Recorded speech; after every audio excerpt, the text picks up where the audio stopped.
Welcome, fellow bookworms, to Tibra's Den. My name is Whitney, and we are reading My Sweet Audrina by v.c.andrews. So before I get into this book, just want to remind everybody that we are still doing our series Saturday, where we read the Dresden Files. So this past Saturday, we talked about the second set of chapters for Full Moon, and of course this week we are going to be reading the third set of chapters. The breakdown's in the description below if you want to join us. And then, as always, before we get into it, just want to discuss our weekly reads again. This week we are finishing up Goddess of the Night by Lynn Ewing. You can find my thoughts on this book in Wednesday's video. And then, of course, I introduced this last Monday, but we are going to be starting to read Anna's Story this Wednesday by Jenna Bush, which is Jenna Bush Hager now. And so, yeah, we're going to be reading this Wednesday. This is our first nonfiction read. Definitely hope you will join us as we read that. And then, of course, I want to introduce the next weekly read, which will be for September 22nd, which is Ain't No Mountain High by Sharon Ewell Foster.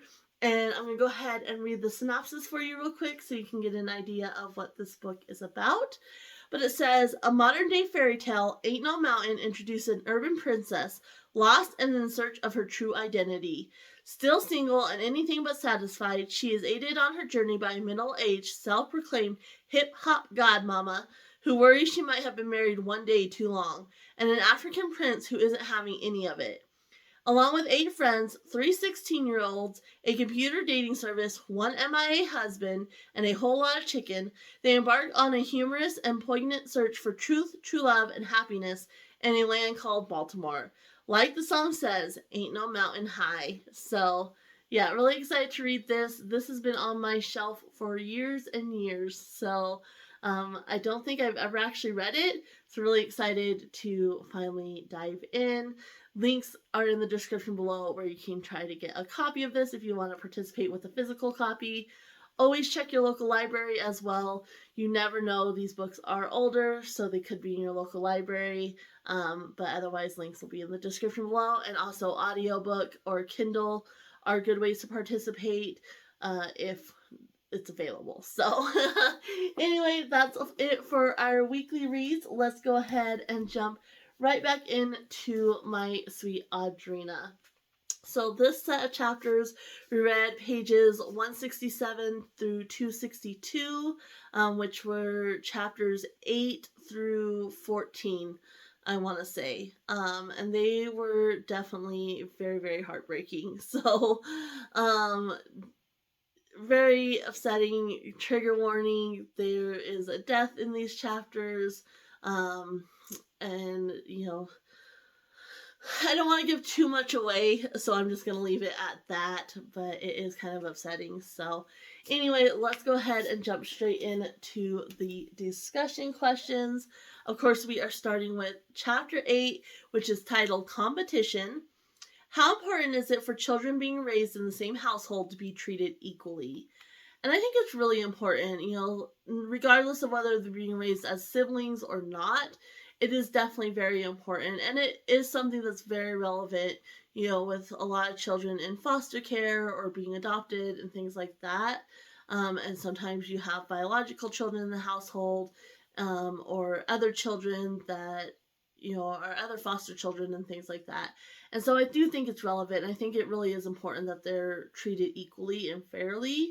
And that's not the case in this book. You know, they're cousins, they're supposed to portray themselves as sisters, but regardless of whether they're siblings or not, like, they're not treated the same. Especially Vera kind of gets the short end of the stick. You know, she doesn't get as nice of things as Audrina, and she's treated very cruelly by Damien. I mean, sometimes he's nice, sometimes he's not, but just overall, she's not treated well by the members of the household. So, and it does, it leads to resentments and competition, like the title of the chapter, and things like that. So, Lucietta goes back and forth between calling Damien out and allowing him to make excuses. What kind of example is this for Audrina? And it's a horrible example for her. One, it further adds to her confusion, you know, because she's not quite sure what's happening. And so it further adds to her confusion. And two, it's just a really bad example to set for her, that somebody can do the wrong thing and you're aware of that and you can even call them out on it, but they can just make excuses and it's all okay. So it's not a good example for her at all. And like I said, it does further add to her confusion. So anyway, next up is chapter 9, The Nightmare in Daylight. What should have been an exciting day in more ways than one isn't. Why doesn't her family seem to care when Billy and Arden do? And so, one, they don't normally celebrate, so I can understand that. But even so, they pointedly tell her what day it is. And then I understand, Damien and Lucietta are obviously occupied, like there's nothing they can do about that. But just her aunt is just treating it like whatever, it's another day. And it even kind of seems like this, not happy about the other event with Lucietta and Damien. Like she's just kind of like whatever. And then Vera, is just Vera. She's toxic and mean and horrible. And I think that's one of the reason Billy and Arden do go that extra mile, is because they do recognize she's not getting those things at home. So I do think like that just shows the kind of people they are and the kindness and compassion they have, but they also go the extra mile because they know what her situation is too. Elsbeth is the only one who shows kindness in the light of tragedy. How different could this situation have been? And so I was kind of surprised that Elsbeth did show kindness, because she's very cold and kind of reserved. But in this situation, she was the only one that showed even a little bit of kindness. And we kind of have been seeing glimpses throughout this chapter set of her, there's like a glimpse of her wanting to reach out to Audrina, but then she just shuts herself down again. So I think it's just more she's kind of shut off, like, rather than she's truly as cold as she comes across. But yeah, I think the situation, nobody explains anything to Audrina, which again further adds to her confusion. But I think there could have been a lot more comfort all around. I think, well, Vera's Vera, and she kind of uses it to further torment poor Audrina. And then Damien just throws a pity party and makes it all about himself. Like, the more I'm reading this book, the more I'm despising him. For sure. So he's something else. But yeah, I think there could have been, it was an opportunity for the family to come together, and instead, they kind of either turned it to make it even more tragic and toxic, or like Damien made it about himself and didn't come together with anybody, and poor Audrina's left there trying to figure out what's going on and figure out her own feelings and things like that. But that's the end of part 1, and then it moves into part 2, which starts with chapter 10, Music Begins Again. Why did Damien finally agree that Audrina could have piano lessons? And I think initially he was just like, no. But I think at this point, he probably feels like, well, she can't play, so nothing's going to come of it. Like, she hasn't been having lessons all this time, because she kind of wants to pursue, the dreams her mom had. And so he probably thinks that nothing's going to come at it. 2, I think he recognizes that she's kind of just idle now, and she needs something to occupy her time. And then I also think, her, poorly playing the piano, is probably getting annoying, so he probably wants her to be able to at least play it somewhat, so doesn't sound so horrible when she is practicing, because she just has no clue what she's doing. So I think that might have played into him actually giving in as well. And then the next question, even though Vera is growing up, in what ways is she still toxic and immature? And I think, we see her getting older, and so she's just become more sneaky about her bullying and such, and just a little bit more manipulative in her bullying versus being flat out mean. She uses, things to manipulate to get her way. So sometimes she is kind of transforming and being somewhat kind to Audrina, but only to get certain things. Like, it's not that she's truly being kind. She wants something out of Audrina. And And I think that's what we're seeing, like, and she's just being more sneaky about it, trying to get away with it more, and trying to get in good graces with Damien too. But I think that just shows, that she doesn't really realize that it's wrong, so she's still very immature in that aspect, and I think she always will be. She's just a toxic person, so there's always going to be that aspect of immaturity even when she is an adult.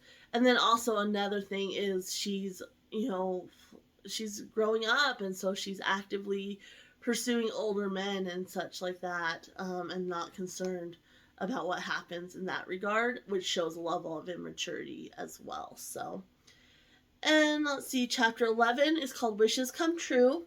Others outside Audrina's family seem to know about her. Why are they also keeping her in the dark?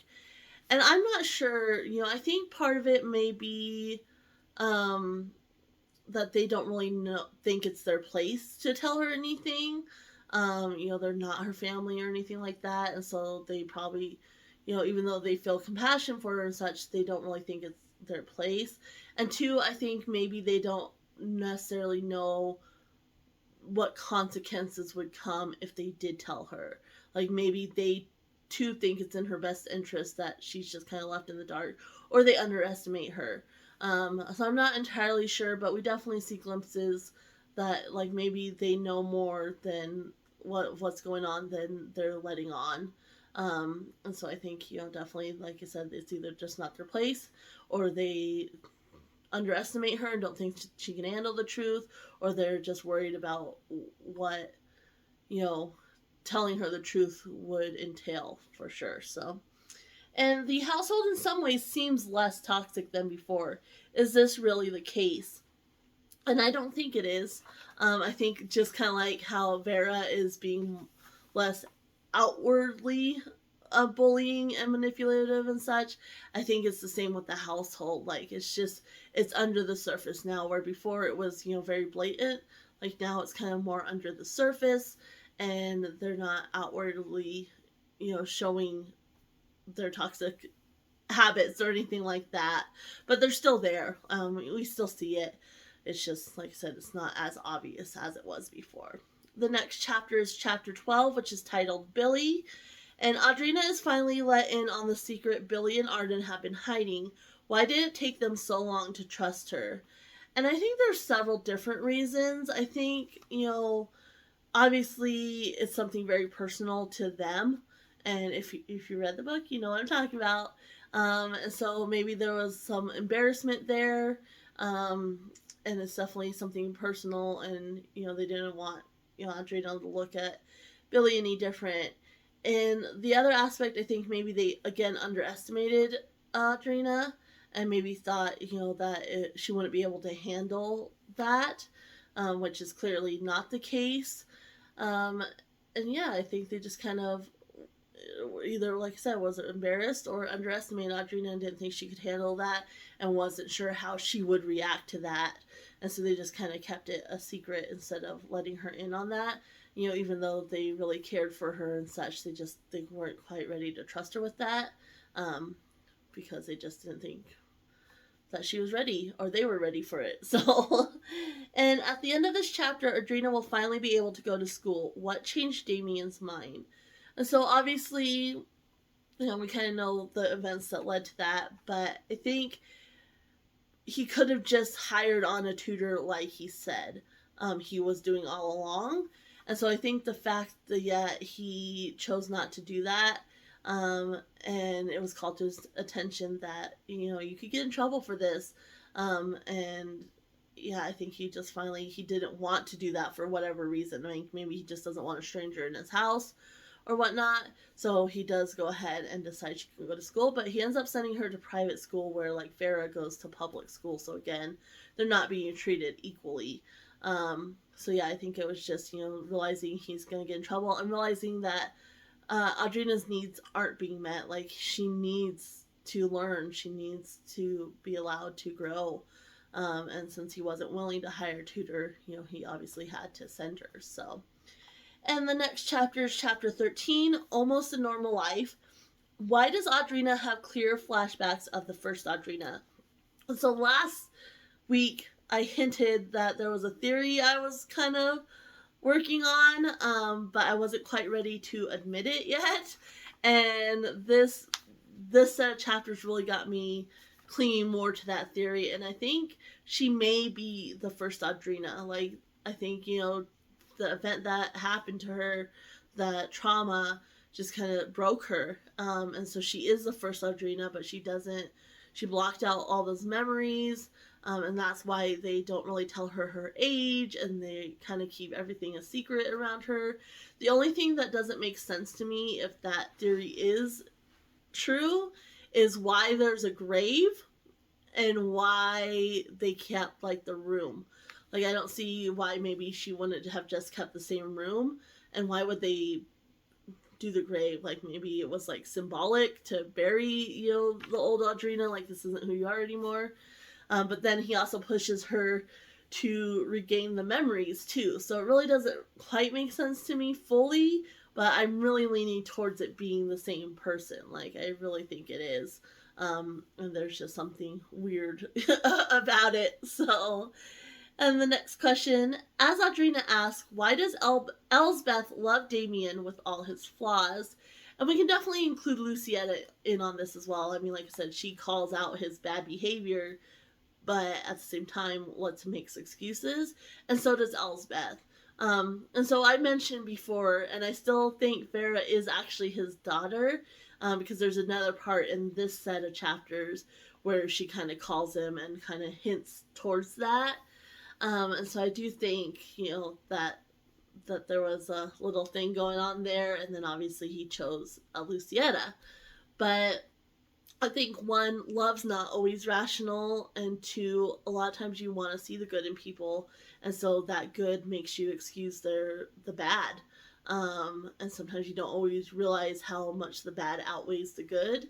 And then also, I think Damien can be very, very charming at times. Like, we see that with Vera, and we see that with Audrina. Like, sometimes he's super charming, and then other times he's just completely horrible, even to Audrina. And so I think, like I said, sometimes he's very charming, and that kind of ropes them in, even though they're aware of just how toxic a person he is. Like, they're not willing to leave him or anything like that. So, and the last chapter is chapter 14, which is titled Sylvia.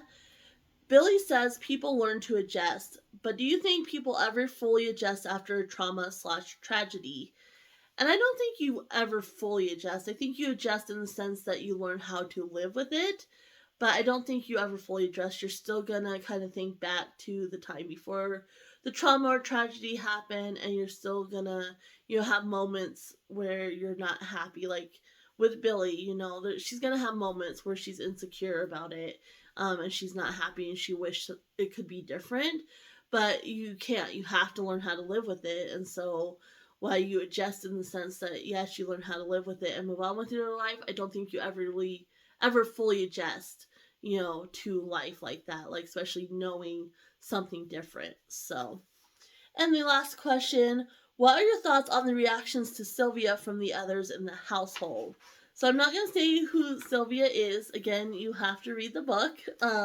If you read it, But I think, I don't know. Let's start with Vera. Obviously, toxic. She doesn't even really care about Sylvia. She's more interested in Audrina's reaction and, using that to her advantage. So, again, just very toxic, just a horrible person in general, as young as she is. And as bad as I feel for her in some instances, she's just a toxic person. And I don't think she's ever going to be anything different.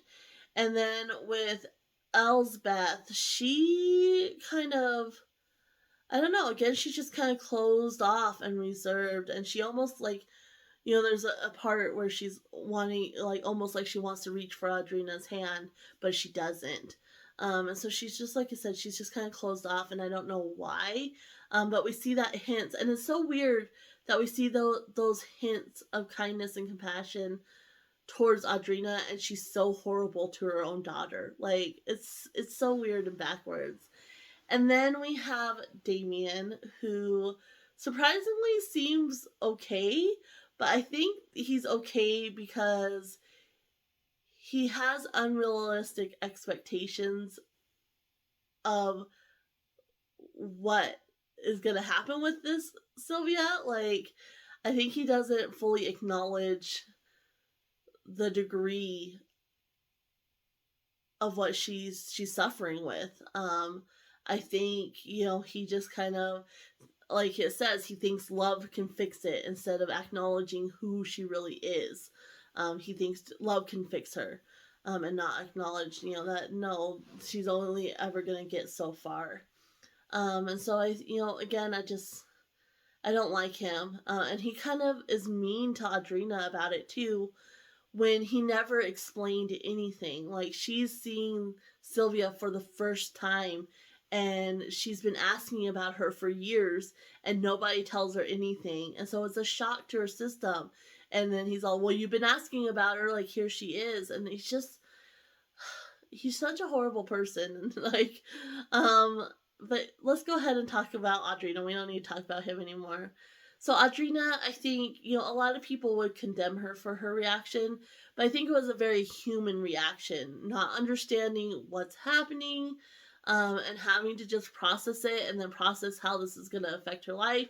She kind of had plans that she was forming, and now she kind of has to adjust that and how this is going to affect her life. And so I think, her response was very human, and how quickly she processed it, I think was impressive. Like, if it was me, I would have needed a couple days at least, if not longer, where she processed it in a matter of minutes, and then fully embraced, Sylvia and everything like that. So that's kind of where we're left off. And yeah, just, poor Audrina. I'm interested definitely to find out some of these mysteries that we're still hanging on to, especially regarding Audrina, and just see, how the household dynamics is going to change now. But yeah, let me know what your thoughts were on the set of chapters in the comments below. This week we are going to be reading pages 263 through 402, which I believe are chapters 15 through 20, I want to say. Again, the breakdown is down in the description below, but that's what we're going to be reading. And don't forget to check in on Saturdays for Series Saturday. Tomorrow I am announcing the book of the month for October, so if you're not already subscribed, please do so and hit the bell notification so you don't miss a thing. And then also remember to check back on Wednesday for our weekly reads. But that's it for now. Happy reading, everyone. Bye.